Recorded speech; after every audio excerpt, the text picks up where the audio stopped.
Olá, boa tarde. Eu sou Rafael Miranda, juntamente com João Luiz Amorim Pereira Neto e o Alexandre Santos de la Vega, somos autores do presente artigo. Eu e o João somos alunos da Universidade Federal Fluminense e o Alexandre é docente na instituição. O artigo em questão ele vai tratar da evolução de uma infraestrutura para a realização de uma aula prática remota a partir de laboratório equipado com modelo físico sobre detenção de água. Eu sou bolsista do grupo PET Tele, juntamente com o João Luiz, e o Alexandre é tutor do grupo. O Programa de Educação Tutorial é um programa do Governo Federal e é subordinado à Secretaria de Ensino Superior do MEC. Atualmente, conta-se com 842 grupos em 121 instituições de ensino superior do país.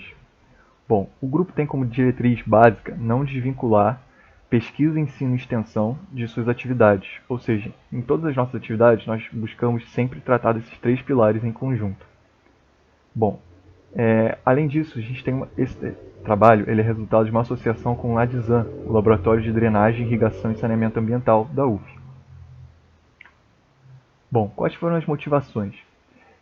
A gente pode dizer que aprendizado e incorporação de novos conhecimentos ao grupo, colaboração entre grupos de uma mesma instituição, inovação da infraestrutura que já existia, que foi uma expansão da planta do presente trabalho, e a inovação na relação ensino-aprendizado. O objetivo desse artigo a gente pode dizer que é a realização entre comunicação entre laboratório e sala de aula. Além disso, implementar um loop de controle com atuação à distância e implementar uma nova estrutura física para suportar esse loop de controle. Qual é o nosso histórico de colaboração com o laboratório? Bom, em 2017, o grupo desenvolveu e implementou um sistema automático de medição de fluxo para uma planta didática do LADSAN, que resultou no artigo do COBEM de 2017. Em 2018, houve uma expansão dessa planta didática, que passou a contar com 2 reservatórios de detenção ligados em cascatas e mais 2 sensores, totalizando 3 sensores de fluxo. Devido a isso, houve um aumento na demanda para participar dessa aula prática, e o laboratório passou a não comportar fisicamente todos esses alunos. Bom, em 2018, a gente implementou uma aula prática remota, estabelecendo contatos visuais e auditivos entre os dois ambientes. E atualmente a gente está vindo com um novo add-on, né, uma nova implementação, que é uma estrutura de atuação automática na vazão com servomotor. Ou seja, agora a estrutura, o laboratório ele vai passar a ser automatizado por um servomotor. Bom, como é que funciona? O cliente seria o usuário, seria o professor que está em sala de aula com seu notebook.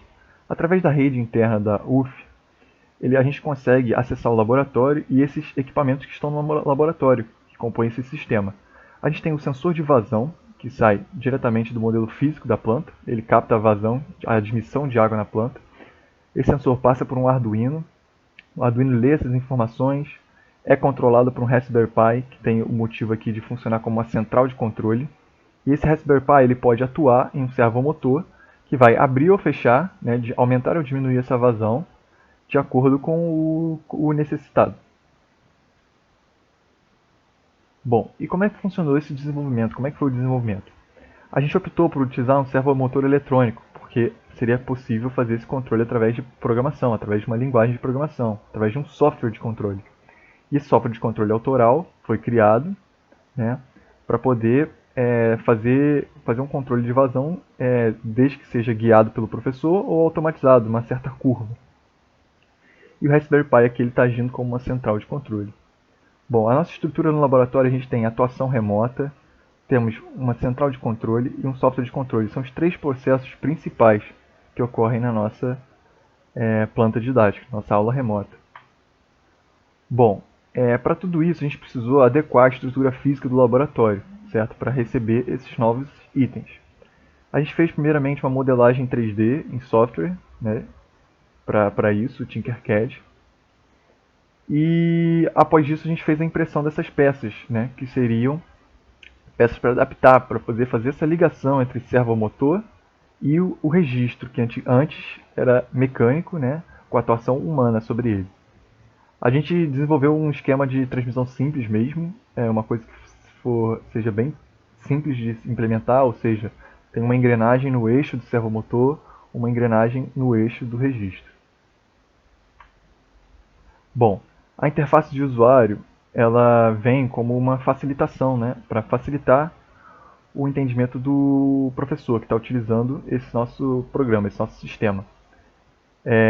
Essa interface ela é bem básica, ela permite só um login e a montagem de um gráfico. Além disso, o controle de vazão, você pode fazer um controle guiado ou um controle automático. No controle guiado, o professor ele tem controle, ele pode aumentar ou diminuir da sala de aula o quanto ele quer de vazão na planta.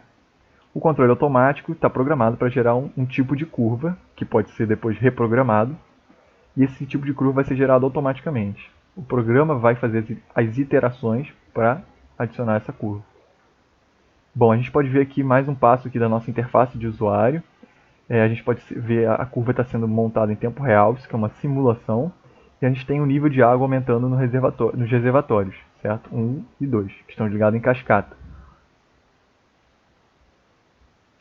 Bom, como um diagrama em blocos mais sofisticado, a gente pode dizer que a gente tem esse seguinte aqui diagrama. Aqui a gente tem todos os scripts, né, que vão controlar esse nosso sistema. A gente pode dividir o sistema em duas partes. Uma parte que fica no laboratório, que a gente chama de servidor, e uma parte cliente, que é responsável por mostrar ao usuário as informações e receber as informações, fazer um certo também tratamento dessas informações. Nós podemos ter aqui a interface de usuário, ela está aqui, ó, ela serve para autenticação, fazer uma verificação de log e uma animação, que é a curva sendo plotada. Bom, como considerações finais, o que a gente pode dizer? A gente teve que realizar a impressão 3D de peças, a elaboração dos scripts de controle do servomotor, a troca do notebook, que ficava um notebook no laboratório, por um Raspberry Pi, ou seja, um computador mais barato, mais econômico, que também é um System on a Chip, um sistema em um chip, ou seja, ele pode controlar tudo em uma única plaquinha, para controle dos sensores e do servomotor. E além disso, a gente também está utilizando uma câmera com controle, né, via internet. Essa câmera ela também está conectada à internet, a gente pode acessar ela da sala de aula. E o que a gente gostaria para trabalhos futuros? A gente gostaria de implementar essa interface de usuário, que ela foi desenvolvida, mas ainda não foi implementada. A implementação dos códigos cliente e servidor do aplicativo autoral e realizar mais testes e otimizações. Bom, a realização da aula prática remota, a gente teve uma aula prática, a gente realizou essa aula no período de 2019.2. Bom, como agradecimento, o grupo agradece ao programa de educação tutorial que é financiado pelo MEC. O grupo PetTele também agradece ao responsável pelo Adzam, o professor Dario Andrade da Prata Filho, pelo convite, pela confiança e pela oportunidade. E os autores agradecem aos demais bolsistas do grupo PetTele pela colaboração no desenvolvimento do projeto e na correção do presente artigo. Podem encontrar mais informações na nossa página ou no e-mail do PET. Muito obrigado a todos.